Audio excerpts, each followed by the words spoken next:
Sem avanços, retrocesso, a reforma que não deu certo. De molho por mais de 20 anos, a reforma política finalmente votada pela Câmara altera pontos importantes, mas sem de fato atacar os problemas.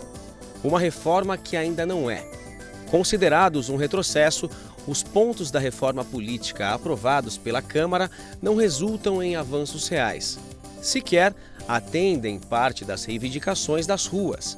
Essa é a conclusão de parlamentares e pesquisadores de universidades brasileiras ouvidos recentemente. No último mês de maio, deputados federais aprovaram a cláusula de desempenho para acesso a fundo partidário e tempo de TV, fim da reeleição e financiamento privado para partidos políticos. Orlando Morando Júnior, 40 anos, é natural de São Bernardo do Campo. Foi vereador em São Bernardo e agora está no seu 4º mandato como deputado estadual.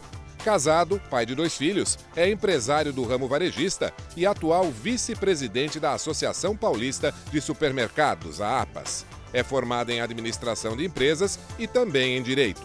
Em 2014, se reelegeu para a Assembleia Legislativa Paulista pelo PSDB com 237.020 votos, sendo então o mais votado de São Bernardo, do Grande ABC e o 3º do estado. Na sua atuação política, prioriza transportes, infraestrutura, saúde, educação, segurança e política social. Foi o relator do projeto de financiamento do metrô ABC.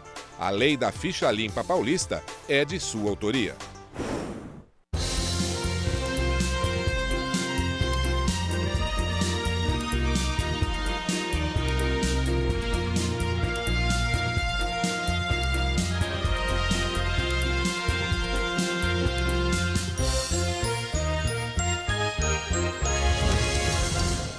Muito boa noite, meu amigo e minha amiga. O nosso encontro de final de noite, programa Ponto de Equilíbrio. Acesse nosso site, nosso Facebook, WhatsApp. Você está vendo agora, está passando todas as nossas mídias eletrônicas. Sugira o tema, critique, elogie. O programa é feito para você. O nosso alvo é você. E essa noite eu recebo o deputado estadual por São Paulo, pelo PSDB, Orlando Morando. Deputado, muito obrigado por ter aceito o nosso convite. É um prazer receber o senhor aqui. Eu é que agradeço. Muito boa noite a você de casa que nos acompanha pelo televisor ou pela mídia eletrônica. Quero cumprimentar o apresentador, o Denis Munhoz, em especial a 2 grandes amigos que reencontro aqui nos seus estúdios, o Jantalha e também o Fernando Mauro. Espero de poder colaborar em poder esclarecer as suas dúvidas, fazer aqui um bate-papo que seja produtivo, proveitoso para quem nos acompanha de casa. Muito obrigado pelo convite. Com certeza será. O prazer é todo nosso, deputado. A nossa ideia, que eu sempre tento passar para os convidados, para o telespectador, é o seguinte. O deputado, como é o deputado hoje, nós já recebemos vários deputados aqui, federais, estaduais, vereadores. O importante para a população é isso. Quem votou no deputado, ele tem que prestar conta do que ele está fazendo. E qual é o melhor método de se prestar conta? É através da mídia. É através da mídia eletrônica, da televisão. Então, nós gostamos do deputado que vem aqui, deputado, e fala, olha, eu fiz tal coisa, não deu para fazer tal coisa, o meu eleitorado vai esperar para fazer isso, para aquilo, porque é assim que funciona a democracia. É como se aprimora a democracia. Não é por simplesmente você votar e esquecer, não lembrar mais o deputado. E uma coisa, até já vou passar isso aqui para o senhor, que é um número que eu não consigo aceitar isso daí numa democracia. Mas foi feita uma pesquisa na eleição, acho que de 4 ou 6 anos atrás, que 70% dos brasileiros não lembram em quem eles votaram para deputado federal e estadual. Eu tenho uma visão, isso é procedente, eu acredito que esse número não deva ser diferente hoje. Se você, principalmente para os candidatos de eleição proporcional, que é o deputado federal, o deputado estadual e muito provavelmente o senador, as pessoas não se lembram, mas a gente não pode culpar o eleitor. Isso é culpa do sistema político brasileiro que está falido. Falido. Eu faço um apontamento, eu sou deputado pelo 4º mandato, fui o 3º mais votado do estado na última eleição, mas assim, é uma façanha e eu sou contra esse modelo eleitoral aplicado. Não tem lógica. Razões pelas quais eu defendo o voto distrital misto, onde você passa a ter responsabilidade com a região pela qual você representa. Agora, hoje, o parlamentar que tem uma votação muito pulverizada, ele acaba estando descomprometido com aquela cidade. Teve 100 votos numa cidade, 200 na outra, 300 na outra. Ele não tem sequer densidade e capacidade de representar. Quando você mudar o modelo em que as pessoas passarem a lembrar porque elas sabem quem votou, você pode ter certeza que esse quadro muda. Agora, hoje ainda persiste essa realidade, as pessoas não lembram quem vota porque quem ela votou não era importante para ela. O dia que a pessoa passar a ter o seu representante, principalmente no parlamento, como alguém importante para as mudanças na vida dela, eu não tenho a menor dúvida que ele vai se recordar de quem lembrou, de quem votou, até para que ele possa cobrar. Eu sou de uma região, né? Tenho voto aqui na capital, tive 21 mil votos na capital de São Paulo na última eleição, num total de 237.020. Mas a minha grande base eleitoral é São Bernardo do Campo. Tive 104 mil votos em São Bernardo do Campo. Lá, as pessoas me cobram. Toda posição minha é questionada no Facebook. E quando eu não tenho posição, as pessoas mandam mensagem cobrando, querendo saber a posição. Porque eu tive uma densidade eleitoral muito grande naquela cidade, como em todo o grande ABC, onde eu tive 182 mil votos. Então, isso fortalece a necessidade de termos uma alteração política no modelo de campanha que disputa uma eleição deputado. Hoje, é uma dura realidade, mas ganha eleição quem investe mais. Está errado isso aí. Então, quem tem mais recursos tem mais chance de ganhar uma eleição? É verdade. Hoje, a dura realidade é essa, que está completamente errado. Nós precisamos responsabilizar o parlamentar eleito por aquela região, por aquele distrito. Vereador é a eleição mais próxima que nós teremos. Tem vereador que pega um pouquinho de voto em cada bairro. Esse é o que tem menos problema, porque não tem cobrança. O vereador tem que ter o distrito dele, aquela região onde a pessoa sabe que ele mora, sabe cobrar, sabe de que maneira atuar. Então, eu defendo uma reforma política e tem que ser feita, Denis, com urgência. Eu até deixo aqui um recado, como eleitor do Congresso, eu também votei em deputado federal, em deputado e senador, deputado estadual, votei em mim mesmo, é natural. Não dá para esperar mais por uma reforma política. Mas será que ela sai, deputado? Porque eu acho que o exercício que nós estamos fazendo aqui é uma forma de cobrar, mobilizar, você que está nos assistindo. Quanto tempo se fala da reforma? Duas coisas que, olha, eu escuto seguramente há mais de 30 anos. É a reforma tributária e reforma política. E nenhuma das duas sai do papel. Eu não posso falar que eu escuto há mais de 30, porque eu tenho 40 com 10, eu não prestava muito atenção no tema ainda. Eu já tinha idade para entender. Você já estava mais atualizado. O problema, Denis, que na minha leitura nós chegamos no fundo do poço. Nunca se tornou prioridade porque os que lá estão, como eu estou, não quero transferir a responsabilidade só, o modelo colocado é confortável para alguns. Nós acabamos de ver agora, estamos vendo, o maior escândalo de corrupção da história da República. Uns falam em 3 bilhões, outros já tipificam como 6 bilhões o valor que foi roubado da Petrobras. Aí é confortável o parlamentar gastar uma fortuna para financiar uma campanha. Não era dele, ele não teve que pedir, não deve nada para ninguém, era dinheiro do povo brasileiro que foi roubado. É a dura realidade, é um apontamento, uma acusação clara. Então, por que nós víamos campanhas milionárias de deputados federais, de deputados estaduais, que acabam sendo as mulas do deputado federal? O deputado federal paga para o estadual puxar voto para ele. Aquela dobradinha. É a dobradinha. O estadual é a mula do federal, né? Então ele dá dinheiro para o estadual ajudar a eleger ele federal. E muitas vezes o cara vai viajar na campanha, né? Porque pagou bastante, tem muito dinheiro roubado, diga-se de passagem. Então nós precisamos mudar essa lógica.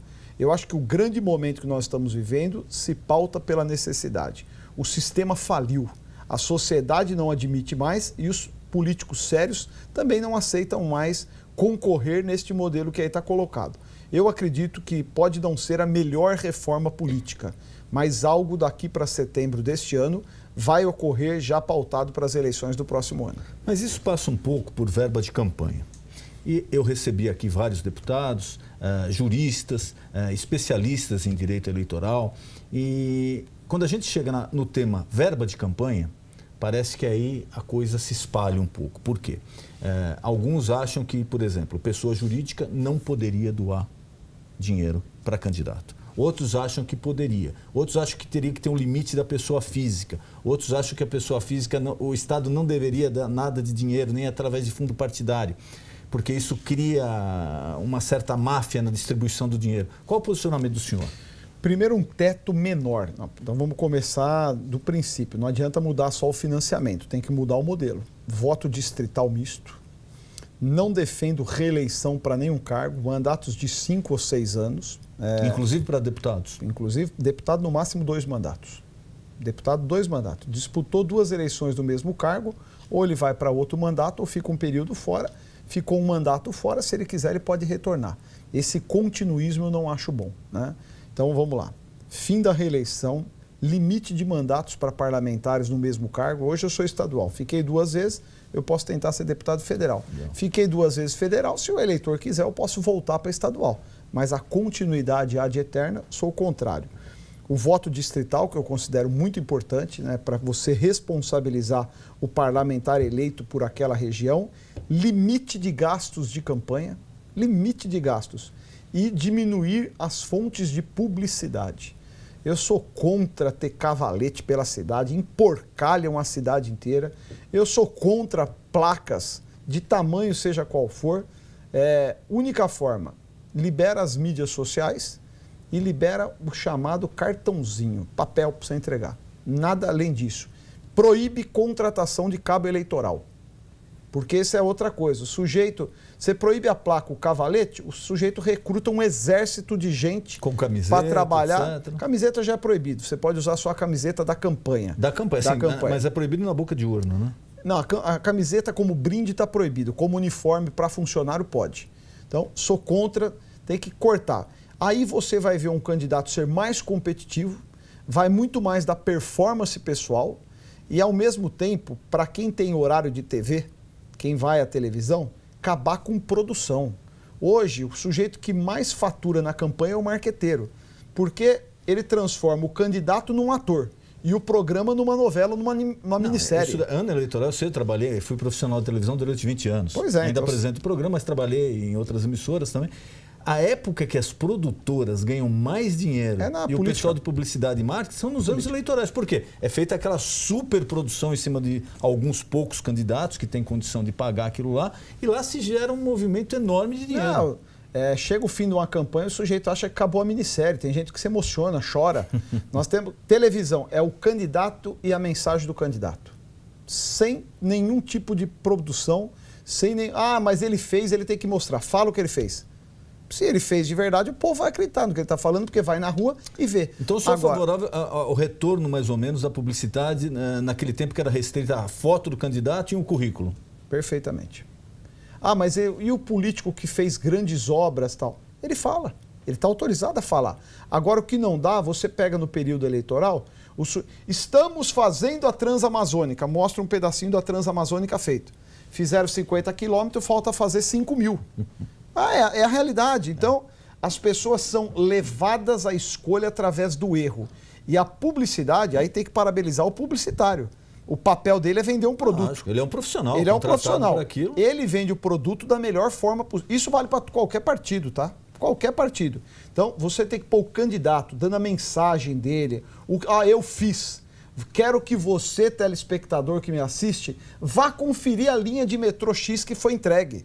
O cidadão fala, eu sou daquela região, eu sou da Zona Norte, o candidato a governador está falando o que fez, eu vou lá. Olha, realmente está funcionando, não tinha. Agora, você anuncia, mostra imagens. O que nós vimos na campanha presidencial, a última eleição presidencial, foi um estelionato eleitoral. Está provado. Ela mostrava um país que nem brasileiro não conhecia, quer dizer, mostrava lá a transposição do Rio São Francisco. O cara que está aqui em São Paulo não vai lá no Rio Francisco, acredita. O outro que não vai, acredita. Agora, o cidadão que precisava da transposição do Rio São Francisco sabe que era mentira. Por quê? É uma belíssima produção, uma minissérie, uma coisa linda, maravilhosa, as pessoas todas sorrindo, felizes, e nós sabemos que não é a realidade. Então, se você alterar, tirando esta mega produção que hoje é autorizada a ser feita, nas campanhas eleitorais, você vai ter muito mais a qualidade e a performance do candidato, o que ele é capaz de fazer, a sua capacidade de transformação e, eventualmente, aquele que já deteve o poder, neste caso é autorizado a reeleição, ele vai falar dos seus feitos, da sua gestão, da sua capacidade, mas sem produção. Um tema polêmico que agora até ganhou mais espaço na mídia. A verba do fundo partidário. Para muitos aqui, eu entrevistei vários especialistas em direito eleitoral aqui, alguns candidatos. antes de se ter notícia desse aumento da verba, que parece que já foi aprovado até. Já foi. E praticamente triplicou, né, o valor. Saiu de 200 e poucos milhões para 800 milhões, quase Então, um bi. Só para o nosso telespectador entender. Fora o horário eleitoral gratuito, que não é nada gratuito, porque isso daí as empresas de mídia deixam de pagar imposto pelo horário que a política ocupa na TV. Quer dizer, deixa de pagar imposto, então sai do seu bolso, que você paga mais. Acontece. Existe a verba do fundo partidário que o governo federal já destinava 200 milhões, é isso, né? 250 milhões. Está passando para 800 milhões que é destinado aos partidos. Isso verba de imposto, do seu bolso, que você paga, vai para os partidos. O que o senhor acha? Essa verba partidária, esse aumento, primeiro, o senhor acha que ele era necessário ou não? E segundo, como ele tem que ser tratado daqui para frente?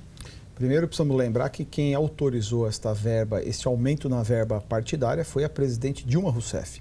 Como ela tem uma relação muito tumultuada e conturbada, tanto com o Senado como com a Câmara dos Deputados, ela tentou fazer um agrado aumentando o fundo partidário. Considero lamentável os partidos que aceitaram isso, né? Tanto que, de minha parte, meu partido tem um movimento grande hoje para que não aceite este aumento. Isso aí é mais um golpe na população. Ao mesmo tempo que o Brasil passa por uma grande crise econômica, por uma recessão, trabalhadores estão sendo demitidos, pessoas perdem o seu posto de trabalho, mais uma vez assaltam o bolso do trabalhador, como você colocou, tirando dinheiro fruto dos impostos pagos pelo suor do povo brasileiro para distribuir para o que tem de pior na sociedade hoje, que é partido político. Primeiro, inaceitável um país ter 32 partidos. 32. Tem partido que é igual franquia, você aluga para a campanha. Um negócio lamentável, vergonhoso. Não dá para ter 32 ideologias, não dá para você ter 32 pontos de vista. Os famosos partidos de aluguel, né? É franquia. Franquia. Aluguel é envergonhar quem aluga alguma coisa. É pior do que isso. Então, o modelo está errado. A reforma política, mais uma vez, se faz necessária. Nós tínhamos aprovado no passado um instrumento chamado cláusula de barreira. Partido que não atingir o mínimo de votos fica sem fundo partidário, sem tempo de televisão e aqueles que não tivessem representatividade no Congresso Nacional. Hoje, festa vale qualquer coisa. Você colheu a assinatura, assinam gente lá que já até morreu, o sujeito cria um partido, passa a ser dono de um partido. E aí acaba se habilitando do fundo partidário. Então, a minha posição, contrário ao aumento do fundo partidário, acho isso aí profundamente lamentável e vou mais longe. A minha opinião é que o fundo partidário não tem que existir. Partido político faz a captação política dos recursos para a sua manutenção com os seus simpatizantes, com aqueles que acreditam nesse partido político. Pegar dinheiro de imposto para devolver para partido é vergonhoso. Mas até porque eu fico à vontade, e o meu partido é grande, meu partido também usa disso aí. Não estou me fazendo aqui de rogado. Tal. Eu nunca recebi R$1 de fundo partidário. Eu nunca usei. Até gostaria, o partido nunca me deu. Então eu fico muito à vontade. Mesmo porque a distribuição dentro do partido obedece à norma do partido. Do partido, não tem critério, não é regulado por lei. Exatamente. Mas o senhor foi o terceiro deputado mais votado? O partido me ajudou. O partido me ajudou porque é uma boa legenda, uma legenda séria. O PSDB é um partido respeitado, o PSDB é um partido de bons quadros, o PSDB resgatou a estabilidade econômica do país. Aqui em São Paulo tivemos grandes governantes como Mário Covas, José Serra e hoje Geraldo Alckmin, porque são grandes gestores. Mas não sob o aspecto que eu estou no PSDB, porque o PSDB financeiramente me ajuda, absolutamente não. E a eleição proporcional? Muitos que vieram aqui se manifestaram contra a história do fazedor de voto, do puxador de voto. E, infelizmente, a maioria do eleitorado às vezes não tem essa informação. Você pensa que você votou naquele candidato e se ele atingir um certo número de votos, vai ser. Não é assim. O partido, existe um total de votos do partido que distribui na legenda. É um pouquinho complicado, mas um exemplo que todo mundo lembra. O Palhaço Tiririca, na primeira, na segunda eleição, ele conseguiu, pelo número de votos que ele teve, levar mais 2 ou 3. Não, levou 6 na última. 6? Nessa 5. 5, então. Levou mais 5 deputados federais. Que você que votou no Palhaço, que é um direito seu. Cada um vota em quem quer. Você achou que você, de repente, estava dando um tapa na cara da sociedade, ou que você estava elegendo só o Palhaço? Negativo. Você levou com ele pelo menos mais 2 ou 3 mensaleiros condenados em última instância pelo STF, por formação de quadrilha, foram eleitos juntamente com o palhaço que você votou. Quer dizer, você não votou só no palhaço, você levou 2 mensaleiros com ele. O senhor é contra esse sistema de eleição? O senhor acha que deve ser aquele sistema puro, quem tem mais voto entra, independente do partido, ou tem que se pegar com essa vinculação? Esse aí que ganha quem tiver mais voto é o chamado distritão, tá certo? Eu entendo que o coeficiente partidário é importante, porque o sujeito tem simpatia por aquela legenda partidária. Acabei de falar, hoje é difícil, porque são 32 legendas, mas um gosta mais de um partido mais à esquerda, mais à direita, mais ao centro e tal. Se você criar o voto distrital, você acabou com o efeito Tiririca. Por que o Tiririca novamente teve nada contra que resgata? Sim, lógico, pessoalmente, quiser. Nada contra o Tiririca, não é uma crítica ao deputado federal Tiririca. Até acho ele um bom humorista. Não acho que ele ajuda a resolver os problemas do Brasil, mas ele é um bom humorista, ele é engraçado. Tanto que teve 1 milhão de votos porque a produção era muito engraçada. Mais um fato, se você tira a produção, não dá para ter aquela coisa, ele com o carro, com a coisinha, a musiquinha que ele cantou do Roberto Carlos, foi processado, enfim. Se você criar o voto distrital, Tiririca seguramente não seria eleito. Por quê? Porque ele não tem um voto de uma região. Então, o voto distrital automaticamente diminui o poder das legendas para ter os chamados puxadores de voto, que é um negócio extremamente perigoso, porque você vota em um e elege outro. Você faz uma escolha e a tua escolha ajuda a eleger alguém que você não escolheu. Isso não é democrático, isso não é poder de escolher. Agora, como mudar isso? Você pode mudar isso tendo voto distrital. Eu sou deputado do ABC, meu voto é do ABC. Você tem que ter base na tua região. Agora, do jeito que é hoje, eu acabei de falar, o cidadão tem voto em lugar que ele nunca mais vai passar na vida dele. Então, você pode alterar isso, mantendo o fortalecimento dos partidos, mas sem deixar este efeito de você votar um candidato ter muito voto, e não foi só o Tiririca, então você acabaria com esse efeito. E aqui em São Paulo, deputado? A Assembleia de São Paulo, é lógico que está ligado ao Brasil, porque tudo vem de Brasília, a gente tem uma conexão terrível aí, mas em São Paulo, como é que tem que se comportado o eleitorado de São Paulo perante essa situação que o país vem passado? O senhor acha que São Paulo pode oferecer uma estrutura melhor para enfrentar essa crise, esse desemprego? Quais as áreas que São Paulo pode ajudar o Brasil? Primeiro, importante lembrar que a sociedade paulista e paulistana é a mais mobilizada. Nós vimos o segundo ato de protesto, quem voltou a levar uma multidão protestando contra este modelo falido da política econômica, da política tributária, da política que hoje é apresentada ao país pelo PT, foram o povo de São Paulo. Então, o povo aqui é o povo do trabalho, é o povo organizado, o povo ordeiro. E isso não é coisa de quem é paulista, isso não é coisa de quem puxa a sardinha porque estou no estado de São Paulo. A economia mostra isso. 40% do PIB é São Paulo. É a locomotiva da economia nacional, é o estado de São Paulo. Ao mesmo tempo, quando você pega esta turbulência que nós estamos vivendo, aumento de energia elétrica, aumento de combustível, descontrole da inflação, volta do aumento dos juros, automaticamente quem mais produz é quem mais sente. Por outro lado, o estado de São Paulo, sob o aspecto político, tem uma estabilidade muito grande. Tem problemas? Tem. Eu não estou aqui para dizer que eu vivo no estado perfeito. Lógico. É um estado que tem as suas dificuldades na área da saúde, como os demais, precisa avançar na área da educação. Temos um grave problema hoje, que é de uma grande metrópole. Nós somos a 4ª maior metrópole do mundo. São 22 milhões de habitantes que moram no entorno de poucas cidades, né? Concentrada aqui em 27 cidades da região metropolitana, 22 milhões de habitantes. Hoje, qual é um grave problema que vive a região metropolitana? A mobilidade urbana.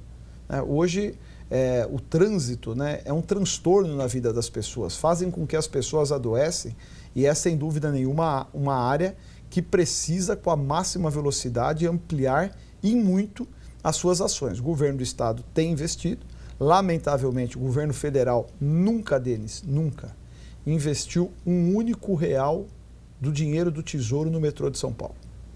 E uma das críticas que o próprio parlamentares ligados ao governo federal, e eu recebi aqui recentemente um secretário para falar sobre isso, foi que o metrô de São Paulo está muito atrasado, está muito devagar, que começou junto com o da Cidade do México. Da Cidade do México é 2 vezes maior que o de São Paulo.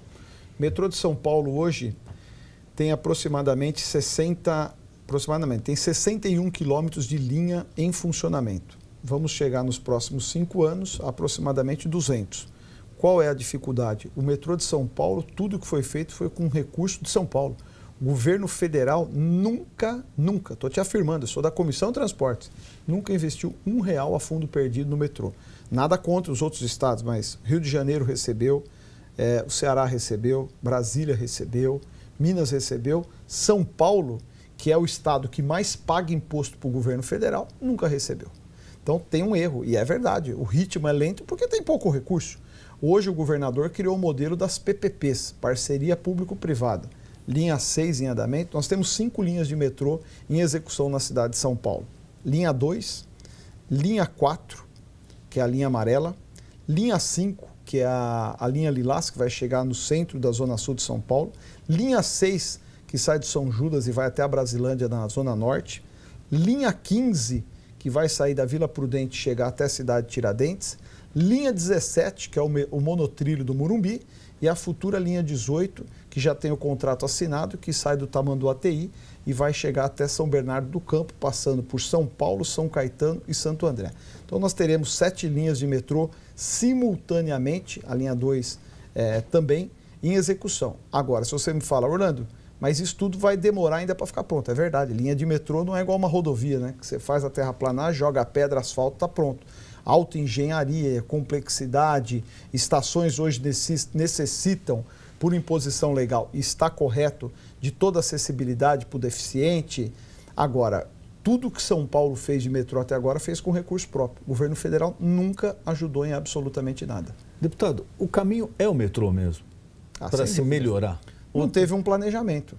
A cidade não foi planejada. A cidade foi feita através dos puxadinhos, né?